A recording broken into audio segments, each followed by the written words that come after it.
We've got a Fox Market alert for you right now. While headlines on AI and President Trump's China summit continue to fuel Wall Street's record-run inflation fears are continuing to build stateside. We had a couple of hot reports this week on inflation.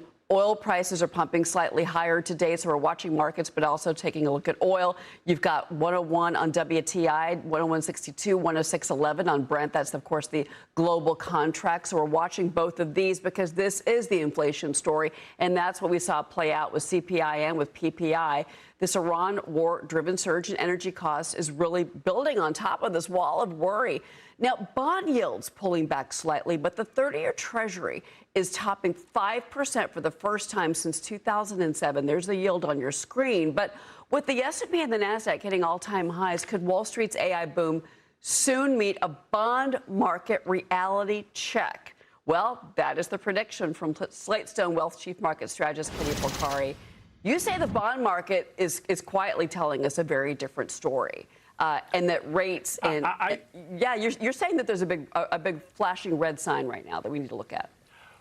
Well, look, we've been talking about it for a while. We all know that 4.5 on the 10-year and 5% on the 30-year were always those lines in the sand that were going to start to cause investors to take a breath and see where we were and figure out why it was happening before they just went gangbusters to continue to buy stocks. And I think that's right where we're at. I mean, yesterday, for the first time since, I think, 2007, the U.S. government, the U.S. Treasury sold $25 billion worth of 30-year bonds with a 5.04% interest rate. Think about that for a moment, right? So I'm a little bit concerned that bond yields are saying one thing, but yet, investors and traders and algos and the momentum guys, whoever it is, that keeps taking this market higher and higher on the back of the AI trade. And look, I mean, Cisco today is a perfect example. Look at this Cerberus that came listed today. It's unbelievable, the demand for that. But that tells you, there's a lot of money on the sideline looking for a home, and that's what gets me a little bit cautious up here. We have the CEO of Cerberus coming up on the show in about 10 minutes, Kenny. So stay tuned to your television, sir. Yeah. Listen, I can't wait for that. I'm so excited. I got to be honest with you. I'm not sure. Like, we've been talking about SpaceX and Anthropic for months and months. I never heard this name until the other day. And I'm like, what is that stock? And then today it opens up at 300 and change. 20 times oversubscribed. So let me ask you about this. I want to go back to the inflation story here for a moment, because one of the things you point out is that we're now officially paying the U.S. government, paying more than 5% interest to borrow money for the next 30 years. You kind of are pointing a finger at Janet Yellen, fair enough, but you say that this is the thing that Treasury Secretary Scott Bessent has on his plate. True enough. Now he's got Kevin Warsh as the new Federal Reserve chairman as of, Monday morning. That's going to be the official start day, I guess, his first day at the office. Shrinking the balance sheet. I mean, what would that actually kind of alleviate some of the fears that you have right now about what we're seeing?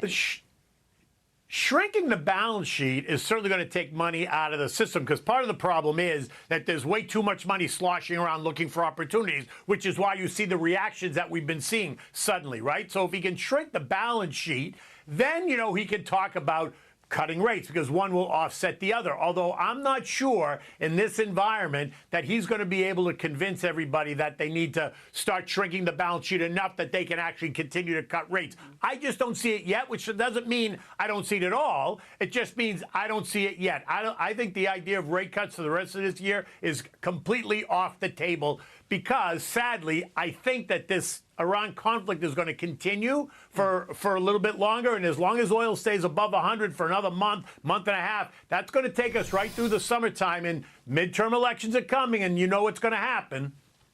That the Republicans are in jeopardy of losing the House and possibly the Senate. Right. No, I understand that. The Senate. I understand that, yeah. And the Senate as well. Real quick before you go, I was thinking about retail sales this morning. We broke the news earlier, and one of the things we saw was that high jump in gas prices. But still, you see the consumer spending. They've got those tax returns coming in, so they've got that cushion, that financial cushion.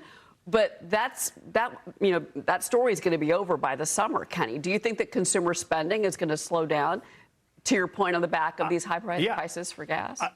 Yeah, I think that story is going to be over before the summer. And yes, I do think that the consumer is going to be forced to have to start to choose between what they, between consumer staples, stuff that they need, versus consumer discretionary. And you already started to see that. Even though the report came in as expected, you started to see some indications that, clothing and kind of that discretionary stuff, travel, took a little bit of a hit because people have to put gas in their car. They need to go to work. They need to do that stuff. And they need to buy the consumer staple stuff, which is why I think at the moment, hiding or putting some money into consumer staples, I think is probably, first of all, defensive, but I think it's going to be a smart move as well, because I do think that the consumer is going to start to tire. We're going to get a lot of those retail names next week as well. We're going to hear from Walmart. And, once those numbers start to come in, I think that's a big window into the consumer and really the economy as well, and growth. Yeah.